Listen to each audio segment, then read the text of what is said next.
नमस्कार दोस्तों, जय श्री राधे कृष्णा। आज हम आपके लिए कार्तिक मास की कथा लेकर आए हैं। कथा सुनने के बाद आप हमारे चैनल को सब्सक्राइब करें, बेल आइकन को प्रेस करें ताकि हमारी वीडियो की नोटिफिकेशन सबसे पहले आप तक पहुंचे। वीडियो को लाइक और शेयर जरूर करें। 9 अक्टूबर 2022 से कार्तिक का महीना प्रारंभ हो चुका है। इस माह को बहुत ही पवित्र माना गया है। इस माह में श्री भगवान विष्णु अपनी योग निद्रा से जाग जाते हैं और तब सभी तरह के मांगलिक कार्य प्रारंभ हो जाते हैं।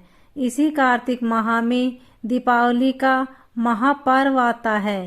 पुराणों में कार्तिक मास की महिमा का वर्णन मिलता है। इस माह में दीपदान, स्नान, विष्णु पूजा और तुलसी पूजा के साथ ही पौराणिक कथा सुनने का बहुत ही खास लाभ होता है। एक नगर में एक ब्राह्मण दंपत्ति रहते थे। वे दोनों प्रतिदिन 7 कोस दूर गंगा और यमुना नदी में स्नान करने जाते थे। इतनी दूर आने जाने से ब्राह्मण की पत्नी थक जाती थी। एक दिन उसने अपने पति से कहा कि हमारा एक पुत्र होता तो कितना अच्छा रहता। पुत्र के बहू आती तो हमें घर वापस जाने पर खाना बना हुआ मिलता और बहू घर का काम भी कर देती। अपनी पत्नी की बात सुनकर ब्राह्मण ने कहा कि तूने बात तो सही कही है, चल मैं तेरे लिए बहू ला देता हूँ। ब्राह्मण ने कहा कि एक पोटली में आटा डालकर कुछ मोहरे रख दे। ब्राह्मण के कहे अनुसार उसने पोटली बांध दी। पोटली लेकर ब्राह्मण चला गया। ब्राह्मण सफर के दौरान यमुना के किनारे बहुत ही सुंदर लड़कियां दिखाई दी। वे रेत में घर बनाकर खेल रही थी। उनमें से एक लड़की ने कहा कि मैं अपना घर नहीं बिगाड़ूंगी, मुझे तो रहने के लिए ये घर चाहिए। लड़की की बात सुनकर ब्राह्मण मन ही मन सोचने लगा कि बहू बनाने के लिए यही लड़की उचित है। जब वह लड़की जाने लगी तो ब्राह्मण भी उसके पीछे पीछे उसके घर तक चला गया। वहां जाकर ब्राह्मण ने उस लड़की से कहा, बेटी, कार्तिक मास चल रहा है, इसलिए मैं किसी के घर का खाना नहीं खाता। मैं अपने साथ आटा लेकर आया हूँ। तुम अपनी माता से पूछो, क्या वह मेरे लिए आटा छानकर 4 रोटी बना देगी। यदि वह मेरा आटा छानकर रोटी बनाएगी तो ही मैं रोटी खा लूँगा। लड़की ने जाकर अपनी माँ को ये सारी बात बताई। माँ ने कहा, उचित है, जाकर ब्राह्मण देव से कह दो कि वह अपना आटा दे दे, मैं रोटी बना दूंगी। जब वह आटा छानने लगी तो आटे में से मोहरे निकली। वह सोचने लगी कि जिसके आटे में इतनी मोहरे हैं उसके घर में कितनी मोहरे होंगी। जब ब्राह्मण खाना खाने बैठा तो लड़की की माँ ने उस ब्राह्मण से पूछा, क्या आपका कोई लड़का है और क्या आप उस लड़के की सगाई करने जा रहे हो। यह सुनकर ब्राह्मण ने कहा कि मेरा लड़का तो काशी में पढ़ने गया हुआ है, लेकिन यदि तुम कहो तो खांड कटोरे से विवाह करके तेरी बेटी को अपने साथ ले जाऊं। लड़की की माँ ने कहा, ठीक है। ब्राह्मण देव उस पर लड़की की माँ ने लड़की की खांड कटोरे से शादी करके ब्राह्मण के साथ भेज दिया। ब्राह्मण ने घर आकर कहा, रामू की माँ, दरवाजा खोल कर देख, मैं तेरे लिए बहू लेकर आया हूँ। ब्राह्मण की पत्नी भीतर से ही बोली, हमारे तो कोई बेटा बेटी नहीं है तो बहू कहाँ से आए। दुनिया ताने मारती थी, अब आप भी ताने मारने लगे। ब्राह्मण ने कहा, तू दरवाजा खोल कर तो देख। जब ब्राह्मणी ने दरवाजा खोला तो सामने बहू को खड़ी देखा। उसने बहू का स्वागत किया और आदर सत्कार से अंदर ले गई। जब ब्राह्मण अपनी पत्नी के साथ नदी स्नान करने जाता तो पीछे से बहू घर का सारा काम करके और खाना बना कर रखती थी। वह उसके कपड़े धोती और रात को हाथ पैर भी दबाती थी। इस तरह बहुत दिन बीत गए। ब्राह्मणी ने अपनी बहू से कहा कि बहू, कभी भी चूल्हे की आग मत बुझने देना और मटके का पानी खत्म मत होने देना। परंतु एक दिन चूल्हे की आग बुझ गई। यह देखकर बहू घबरा गई और भागी भागी अपनी पड़ोसन के पास गई और कहा कि मेरे चूल्हे की आग बुझ गई है, मुझे थोड़ा आग चाहिए।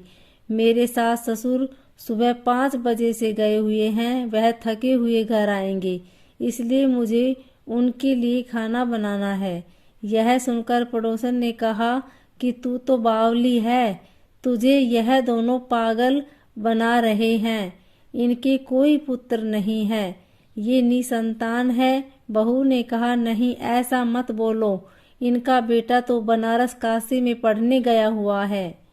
इस पर पड़ोसन ने कहा कि यह तुझे झूठ कर लाए हैं, मेरी बात सच मान, इसके कोई बेटा नहीं है। अब बहू पड़ोसन की बातों में आ गई और कहने लगी कि अब आप ही बताओ मैं क्या करूं। पड़ोसन ने कहा कि करना क्या है, जब तुम्हारे सास ससुर आए तो जली हुई रोटियां बना कर देना और बिना नमक की दाल बना कर देना। खीर की कड़छी दाल में और दाल की कड़छी खीर में डाल देना। पड़ोसन ने उसे अच्छे से सिखा पढ़ा दिया। जब उसके सास ससुर घर आए तो उसने न तो उनका आदर सत्कार किया ना ही उनके कपड़े धोए। जब उसने सास ससुर को खाना दिया तो सास बोली, बहू, आज यह रोटियां जली हुई क्यों है और दाल भी लूनी है। तब बहू ने पलटकर कहा कि एक दिन ऐसा खाना खा लोगे तो कुछ बिगड़ नहीं जाएगा तुम्हारा। सास ससुर को खरी खोटी सुनाकर वह फिर से पड़ोसन के पास गई और बोला कि वह आगे क्या करे। पड़ोसन ने कहा कि अब तुम 7 कोठों की चाबी मांग लेना। अगले दिन जब भी स्नान के लिए जाने लगे तो बहू अड़ गई कि मुझे तो 7 कोठों की चाबी चाहिए। जब ससुर ने कहा कि इसे चाबी दे दो, तब सास ने बहू को चाबी दे दी।